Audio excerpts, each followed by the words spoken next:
أعوذ بالله من الشيطان الرجيم. بسم الله الرحمن الرحيم.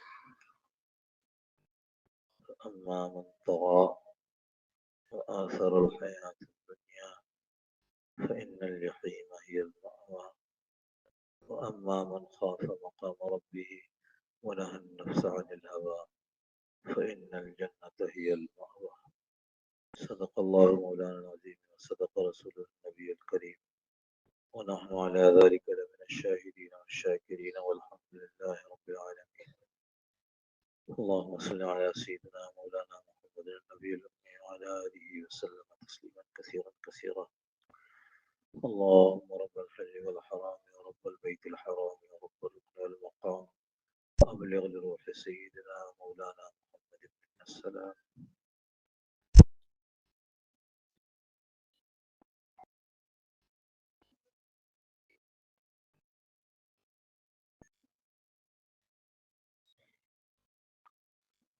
آج صبح گڈاب کی مجلس میں مولوی صاحب نے بیان کیا تھا اور یہ موضوع لیا تھا، تو خیال آیا کہ اس موضوع پہ یہاں بات کر لی جائے.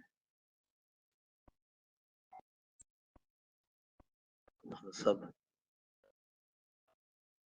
سب ایک سفر میں ہیں. ہم سب کا ایک قافلہ چل رہا ہے. کسی کا اسٹیشن پہلے آ جاتا ہے، کسی کا اسٹیشن بعد میں، مگر ہم سب ہیں سفر میں. اللہ کے نبی صلی اللہ تعالی علیہ وسلم کے ذریعے اللہ جل جلالہ و نے یہ احسان فرما دیا کہ مجھے اور آپ کو یہ بتلا دیا کہ یہ قافلے دو قسم کے ہیں. کل قیامت کے دن فرمایا وَامْتَازُوا الْيَوْمَ أَيُّهَا الْمُجْرِمُونَ، اے مجرموں آج کے دن تم ممتاز ہو جاؤ، الگ ہو جاؤ. نیک ادھر اور برے ادھر، جنتی ادھر اور جہنمی ادھر. لیکن دنیا میں سب خلط ملط ہوتے ہیں، دنیا میں سب ایک ساتھ زندگی گزار رہے ہوتے ہیں، اور بلکہ کسی پر دنیا میں جہنمی ہونے کا حکم بھی نہیں لگانا چاہیے، بلکہ جنتی ہونے کا حکم بھی نہیں لگانا چاہیے. جنتی ہونے کا حکم. میں نے ایک دفعہ ایک بڑے شیخ الحدیث ان کا انتقال ہو گیا، تو آخری دن سبق پڑھا رہے تھے ان الابرار لفی نعیم وان الفجار لفی جحیم. ان الابرار لفی نعیم یہاں تک پڑھایا تھا کہ باقی کل پڑھوں گا انشاءاللہ. اس وقت انتقال ہو گیا اگلے سبق سے پہلے، تو ان کی تعزیت پر مضمون لکھ رہا تھا. میں نے مضمون میں لکھ دیا کہ ان الابرار لفی جنت النعیم. پڑھاتے پڑھاتے جنت کے باسی بن گئے. بڑے مولانا حضرت مولانا سیما صاحب کے پاس مضمون گیا تو انہوں نے مجھے بلایا اور اس جملے پر لکیر کھینچ کے کہا بیٹا کسی کو دنیا میں ہم جنت کی گارنٹی نہیں دے سکتے. ہم دعا کر سکتے ہیں، ہم دعا کر سکتے ہیں، لیکن ہم کسی کے جنتی جہنمی کا فیصلہ نہیں کر سکتے. حضور صلی اللہ علیہ وسلم کے پاس جنازہ لایا گیا، لوگ تعریف کر رہے تھے. ایک صاحب نے کہا اللہ کے رسول بڑا یہ نیک آدمی تھا، جنتی تھا. آپ صلی اللہ تعالی علیہ وسلم نے سنا تو فرمایا جنتی تھا یہ تم نے کیسے کہہ دیا؟ مفہوم عرض کر رہا ہوں پورے واقعے. کہا یہ بڑا نیک تھا. آپ صلی اللہ علیہ وسلم نے ارشاد فرمایا تمہیں کیا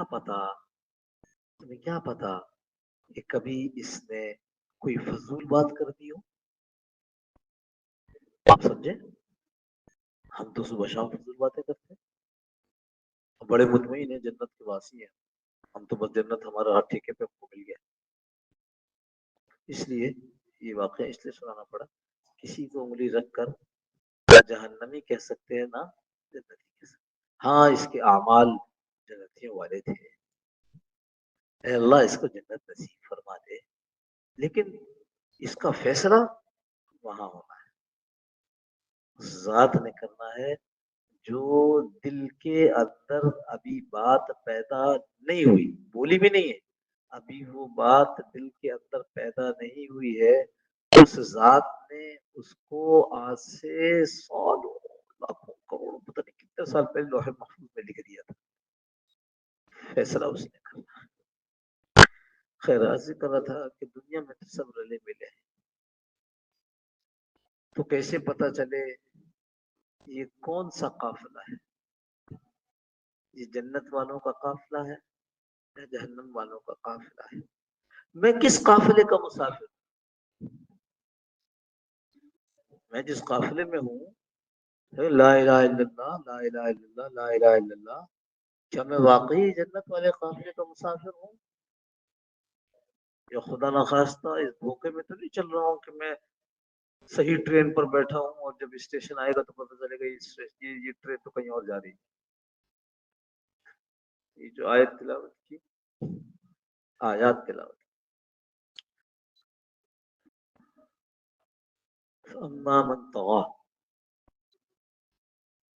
جو سرکش ہے، سرکشی اختیار کرتے ہیں، تو کہا جو سرکشی اختیار کرتے ہیں، طغى سرکش، اصل طغى کا لفظ بنا ہے طاغوت سے، اور طاغوت کا کوئی الگ سے ترجمہ اردو میں دستیاب نہیں ہے، اس کو طغى طاغوت سے بنا یعنی سرکش، لیکن طاغوت اس کو بعض مفسرین نے جن کی اردو ماشاءاللہ پرانی ہے کہتے ہیں ہڑدنگا، یہ ہماری اور یعنی اس کا ترجمہ اور مشکل ہو گیا۔ آسان زبانی میں یہ سمجھیے کہ ہر وہ چیز جو انسان کو راہ حق سے ہٹانے والی وہ طاغوت ہے، اللہ کے دربار سے باہر نکال پھینکنے والی چیز ہے وہ طاغوت ہے۔ تو طاغوت سے طغى یعنی سرکش، کس کی سرکشی کرتا ہے؟ یہ رب کی سرکشی کرتا ہے، یہ رب کی نافرمانی کرتا ہے، یہ اس لائن کو کراس کرتا ہے جو لائن اللہ رب العزت نے اپنے نبی صلی اللہ علیہ وسلم کے ذریعے ہماری زندگی کے لیے کھینچ دی ہے۔ اب اس میں سمندر میں طغیانی،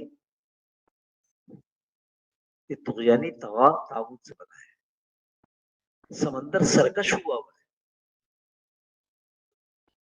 یہ آج اپنے بارڈرز جو نارمل دکھتے ہیں ان سے کراس کر رہا ہے، یہ اپنے نارمل حالات جس میں کشتیاں اور جہاز چلتے ہیں اور سفر طے کرتے ہیں، یہ ان کو آج سمندر اپنی لپیٹ میں لے رہا ہے، تو یعنی اب سمجھ میں آ گیا، طغى سرکش ہوا ہوا ہے۔ فاما من طغى، جو سرکش ہوگا، اللہ پاک نے جو آسانی فرما دی ہمارے لیے وہ یہ ہے کہ اس کے آگے ایک اور جملہ فرما دیا، ایک اور آیت، وآثر الحیات الدنیا۔ تو ہم کیا کہتے ہیں؟ ہم کہتے ہیں دیکھو اللہ نے مہربانی فرما دی، ایک ایک نشانی بتا دی کہ سرکش کون ہوتا ہے، وآثر الحیات الدنیا، اور دنیا کی زندگی کو ترجیح دیتا ہے۔ لائن کیا ہے جو اللہ نے لگائی نبی صلی اللہ علیہ وسلم کے ذریعے؟ ترجیح کس کی ہے؟ آخرت کی۔ جب کبھی کوئی معاملہ آئے گا، جب کبھی دو چیزوں کا سامنا آ جائے، یہ اللہ کا حکم ہے اس کو ایسے کرنا ہے اور برادری کہتی ہے کہ نہیں یوں کرنا، یہ اللہ کا حکم ہے، اور جو ساری دنیا کا رواج چل رہا ہے وہ یہ ہے،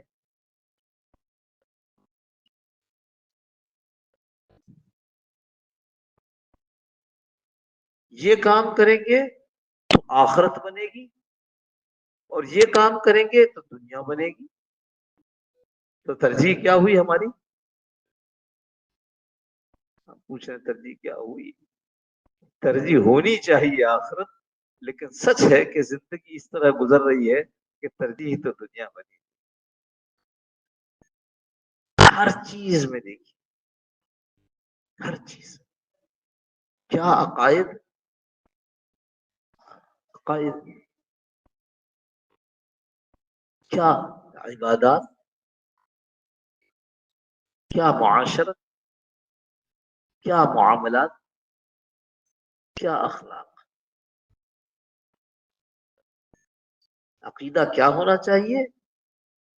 کس سے ہوتا ہے؟ اللہ سے. ہم کیا کہتے ہیں؟ حکومت بدل جائے گی تو مسئلہ ہو جائے گا. دیکھو، آخرت والا تو یہ کہہ رہا ہے کہ نہیں، اگر اللہ چاہیں گے تو حالات بدلیں گے. ہم آج فلاں فلاں فلاں تقریب میں شرکت کرنی ہے تو آج اس قسم کا کپڑا پہنیں گے. کیوں؟ اگر ایسا نہیں پہنیں گے تو لوگ کیا کہیں گے؟ ہماری عزت خراب ہوگی بھائی. اللہ کیا کہہ رہے ہیں؟ وہ تو اور کیا کہہ رہے ہیں؟ ان العزت للہ ولرسولہ وللمؤمنین. تو عزت کس میں ہے بھائی؟ ایمان میں. ایمان میں عزت ہے. صحابہ نے کر کے دکھایا.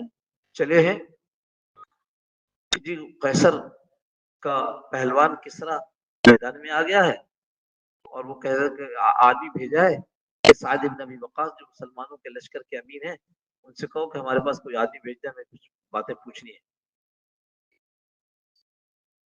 سعد بن ابی وقاص اٹھایا، ربعی آپ چلے جائیے. ربعی بن عامر چلے گئے. اٹھے جانے کے لیے تو کسی ساتھی نے کہا میرا کرتا لے جاؤ، کسرا کے دربار میں جا رہے. کیوں کہا پتا ہے؟ ان کے جسم پر ایک لنگی تھی جو ناف سے اوپر تھی، گھٹنے سے نیچے تھی، اور بس.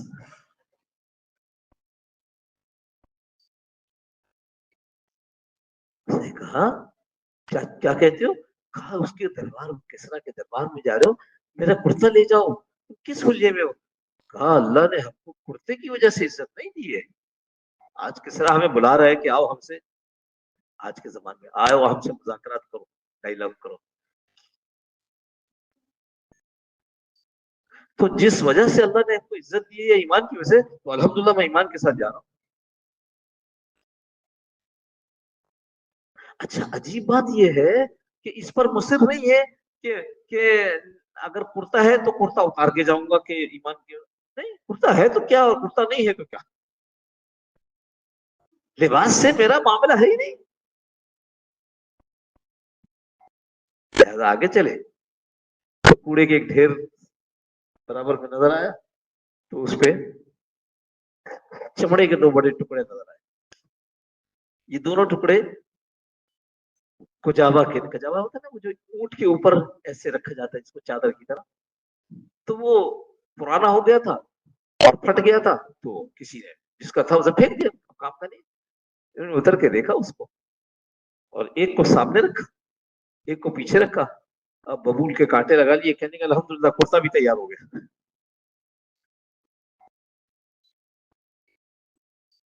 کیا عقیدہ؟ عقیدہ یہ ہے کہ عزت اللہ کے ہاں سے ہے اور ایمان پر ہے. عزت نہ چیزوں میں ہے اور نہ عہدے اور مال میں.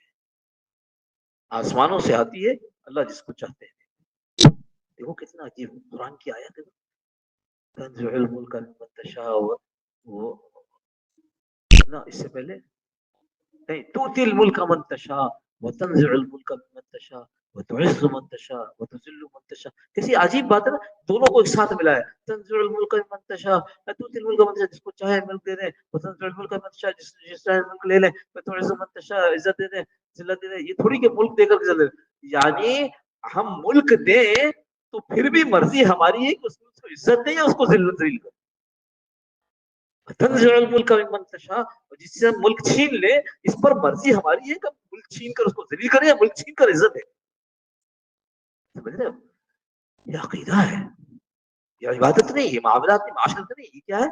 عقیدہ ہے. اب ہم نے اپنے عقیدے میں دنیا آگے رکھی, آخرت آگے رکھی, سوچنے کی بات ہے.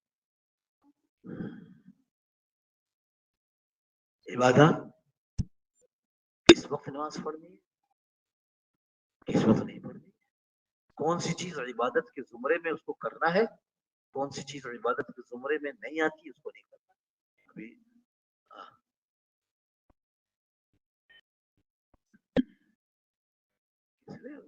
اپنے بیان میں فرمایا رجب کے حوالے سے, ہزاری روزہ کون سا روزہ ہے, شریعت میں تو نہیں ہے. تو آخرت کو سامنے رکھنا ہے کہ اللہ پاک آخرت میں فیصلہ کس پر کریں گے بھائی, یہ اندازہ ہے نا, کئی دفعہ اس کو عرض کیا. اللہ پاک فیصلہ کریں گے جس کی زندگی محمد صلی اللہ علیہ وسلم کی زندگی کے مطابق ہو, جس کی عبادت محمد صلی اللہ علیہ وسلم کے طریقے کے مطابق, جس کے معاملات معاشرت, جس کی صبح ان کے صبح کے مطابق, جس کا دوپہر ان کے دوپہر کے مطابق. پھر معاشرت, لباس اوڑھنا بچھونا, کھانا پینا, رواج رسم, ہمارے یہاں عام ہوا ہے. پتہ نہیں میڈیا کے ذریعے چیزیں دیکھ دیکھ, یہ کون سا سلام, السلام علیکم, یہ تو ہمارے یہاں ایک اشارہ ہوتا تھا معافی کے لیے, لیکن چونکہ اندرون میں رواج ایسا ہی ہے, وہ اندرون والے باہر آئے شہروں میں, انہوں نے ایسا کرنا شروع کیا, ہم نے بھی ایسا کرنا شروع کر دیا.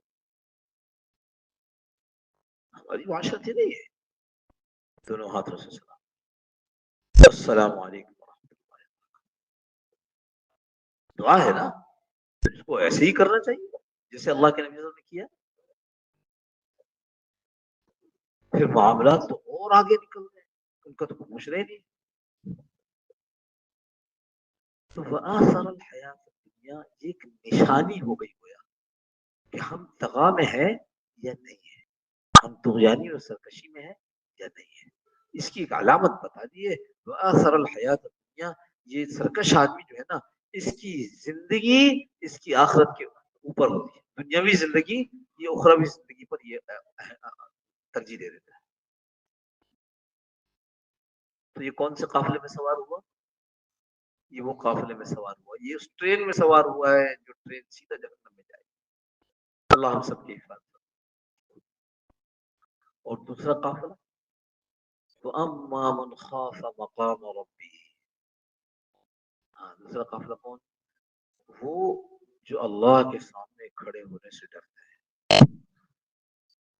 اس لیے نہیں کہ وہ موت کو ناپسند کرتے ہیں نا, بلکہ اس لیے اللہ کے سامنے کھڑے ہونے سے ڈرتے ہیں کہ اللہ پاک کے سامنے کیا منہ لے کر جائیں گے, کیا ہم کہیں گے, ہم اپنی چیزوں کو کیسے ثابت کریں گے. حضرت رسول کریم صلی اللہ علیہ وسلم کی زندگی کہاں اور ہماری زندگی کہاں. تو اللہ پاک نے اس کے لیے بھی کہ ہم کہیں ہم بہت ڈرتے ہیں اللہ, تو اس کے لیے بھی اللہ پاک نے ایک اشارہ اور نشانی بتا دی. اس کی اگلی آیت, وَنَهَى النَّفْسَ عَنِ الْهَوَىٰ, یہ جو اللہ سے ڈرنے والا ہے نا, اللہ کے سامنے کھڑے ہونے سے ڈرتا ہے, یہ کون ہے, جو اپنے نفس کی خواہشات کو پورا نہیں کرتا. حکم دیکھتا ہے, حکم کیا ہے, وہ برادری اور رواج دیکھ رہے تھے, وہ عزت ذلت کے چکر میں پڑے ہوئے تھے, اور یہ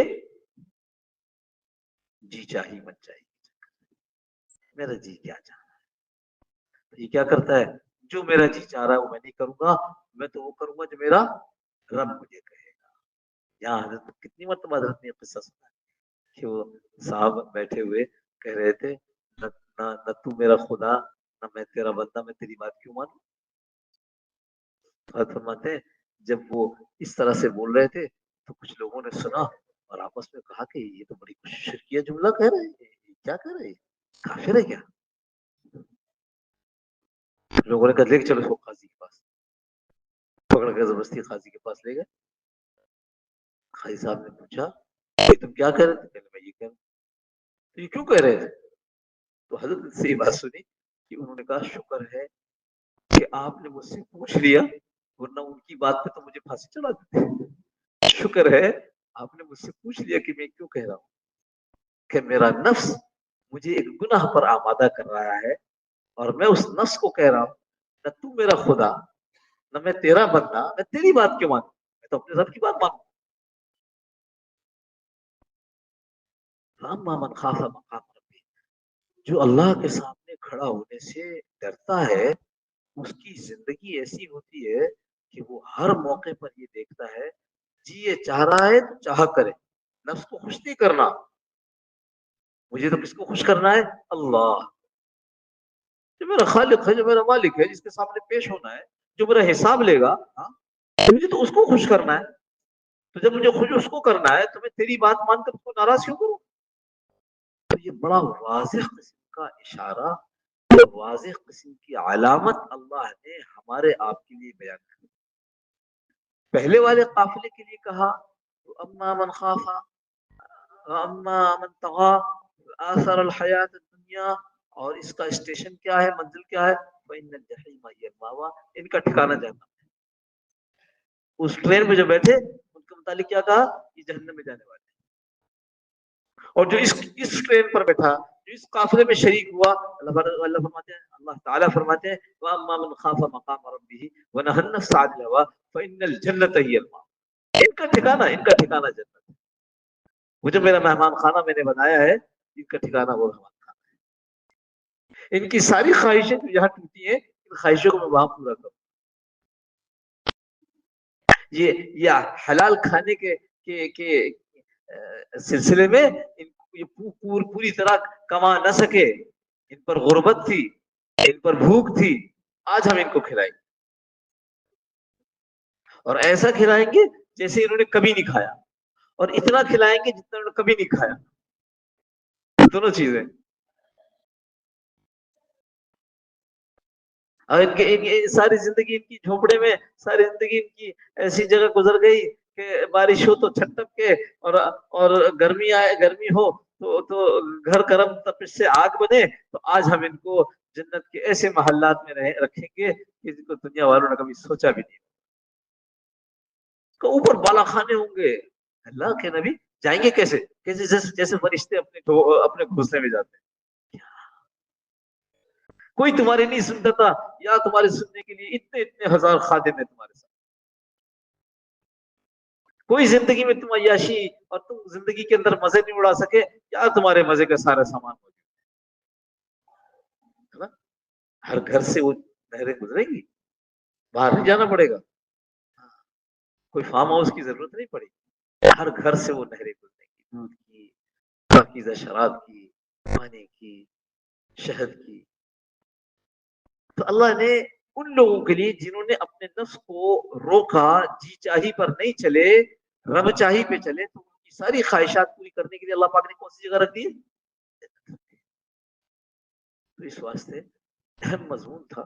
صبح سنا تھا، جمل صاحب نے بات کی تھی، خیال آیا کہ اس مضمون کو یہاں رات میں مختصر الفاظ میں اللہ پاک مجھے اور آپ کو اس سے فائدہ اٹھانے کی توفیق دے. دیکھو، سننا الگ ہے اور عمل کرنا الگ ہے، اور عمل کی قبولیت الگ ہے. سننے سنانا ہو گیا، اب عمل کا وقت ہے نا. شروع ہو گیا نا عمل کا. یہاں سے اٹھیں گے تو کیسے اٹھیں گے؟ یہاں سے اٹھیں گے، اللہ کے نبی صلی اللہ علیہ وسلم نے اٹھنے کی دعائیں ہیں. سبحان ربک رب العزت عما یصفون وسلام علی المرسلین والحمد للہ رب العالمین. سبحانک اللہم وبحمدک نشہد ان لا الہ الا انت نستغفرک ونتوب الیک. سوچا ہی نہیں، آتے ہیں بیٹھتے ہیں سنتے ہیں چلے جاتے ہیں. اللہ کے نبی صلی اللہ علیہ وسلم جیسے بیٹھنے کو کہا ایسے بیٹھیں گے، اور جیسا اٹھنے کو کہا ایسے اٹھیں گے. تو گویا ہم اما من خاف مقام ربہ والے، ہم جنت والے ٹرین میں سوار. اب چلے آگے. جوتے بعض لوگ باہر چھوڑتے ہیں، بعض لوگ لے کر آتے ہیں. تو ہم نے بزرگوں سے اپنے سنا کہ زندگی بھر کبھی جوتے سیدھے ہاتھ میں نہیں پکڑے. وہ اہتمام کرتے ہیں اس کا. ہمیں جنت والی ٹرین میں ہم نے یہ کہا کہ ابھی تک ہم سنا ہے. اب اس کے عمل کرنے کا وقت آ گیا. ہاں سمجھا نا, ہم نے سن لیا. اطاعت کر مسجد سے نکل رہا ہے, بایاں پاؤں باہر نکال, چپل کے اوپر بایاں پاؤں رکھ دیا تاکہ باہر چلا گیا. پھر سیدھے پاؤں کے اندر سیدھی چپل پہنی, اس لیے کہ چپل پہننا رسول اللہ صلی اللہ علیہ وسلم کا سیدھے طرف سے, ہر چیز کا پہننا, ہر اچھا کام سیدھے طرف سے. تو وقت شروع ہو گیا اس کا. تو باتیں ہو گئی, سنا, عمل کیا اور قبول کروایا. قبولیت کب ہوتی ہے؟ جب آدمی دھیان کے ساتھ کرتا ہے. جب آدمی نیت کر لیتا ہے کہ میں سنت کے مطابق کر رہا ہوں, اس نیت کا اس کو ثواب ملتا ہے. کیا ہے مطلب, انما لکل امرئ نوا ما نوا, لکل امرئ ما نوا. ہر عمل پہ جو نیت کی اس کا ثواب ملے گا. نیت نہیں کی ہے کوئی ثواب نہیں. بہت نیک کام کیا ہے لیکن اس لیے کیا کہ آج کل رواج میں دلہنیاں پگڑی باندھتے ہیں, سنت کی وجہ سے باندھتے ہیں. نہیں کہتے ہم نے انڈیا کی فلم میں دیکھا. تو کیا خیال ہے, سنت کا ثواب ملے گا؟ تینوں بات. اچھا علماء کے پاس بیٹھ کر دین کو سیکھنا, پھر اس پر عمل کرنا, اور اس کو قبول کرنا. ٹھیک ہے, علماء کے پاس بیٹھیں گے تو دین کو سیکھ لیں گے. اپنی زندگی کو بتائیے ان سے کہ میں یہ کام کرتا ہوں, میری طریقہ رہنے کا یہ ہے, میرے کھانے پینے کا طریقہ یہ ہے. وہ آپ کو بتائیں گے کہ اس میں صحیح کیا ہے, غلط کیا ہے. پھر اس پر عمل کرنا. یہ کیسے ہوگا؟ اس ماحول میں رہیں گے تو عمل ہو جائے گا. اسی لیے کہتے ہیں اہل دعوت کے ساتھ, تبلیغ والوں کے ساتھ اپنے وقت گزارو, دین کے چلنے والوں پر کے ساتھ اپنا وقت گزارو. جب اس ماحول میں آئیں گے پھر نماز نہیں چھوٹے گی. ہاں, پھر خود بخود سنت ماشاء اللہ اختیار کریں گے. جو ماحولوں میں جاتا ہے وہ سنت میں آ جاتا ہے. اور قبولیت, دھیان, نیت, یہ پھر اللہ والوں کے پاس بیٹھیں گے, وہاں سے دل بدلنا شروع ہو گیا. پھر ہر اچھا کام اس نیت کے ساتھ کریں گے. اور ہر برے کام پہ جب خیال آئے گا کہ برا ہے, ہاں برا ہے, دھیان آ گیا کہ اللہ ناراض ہو جائیں گے, چھوڑ دیں. تو یہ تینوں کام ہمارے کام ہے. تینوں کاموں میں اپنے آپ کو لگانا چاہیے. تھوڑی دیر کے لیے مراقبہ کر لیجیے, اپنی توجہ دل کی طرف, دل کی توجہ اللہ کی طرف, اور یہ تصور کیجیے کہ اللہ کی رحمت بارش کی طرح برس رہی ہے. میرا دل اس رحمت کو چوس رہا ہے, اور جیسے جیسے میرا دل اس رحمت کو چوستا جا رہا ہے, ویسے ویسے دل سے اندھیری ظلمات جو گناہوں کی وجہ سے پیدا ہو گئی تھی وہ دور ہو رہی ہے, اور میرا دل روشن چمکدار ہو رہا ہے. اور اس کے شکریہ میں میرا دل کہہ رہا ہے اللہ اللہ اللہ. یہ صرف خیال سے کہیں گے, اس میں زبان نہیں ہلائیں گے. بس جیسے سوچ ہے, سوچ میں کہ سوچ میں اور تصور میں میرا دل کر رہا ہے اللہ اللہ اللہ.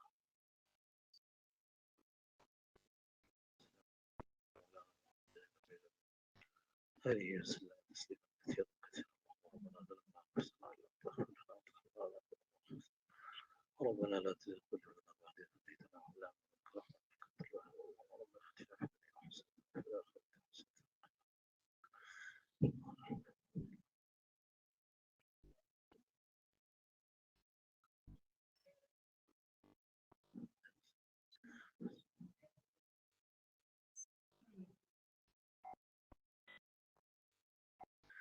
اللهم ربنا تقبل منا إنك أنت السميع العليم وتب علينا يا مولانا إنك أنت التواب الرحيم.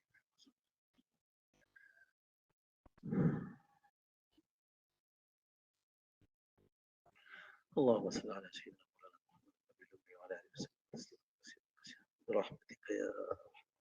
جزاكم الله خير. السلام عليكم.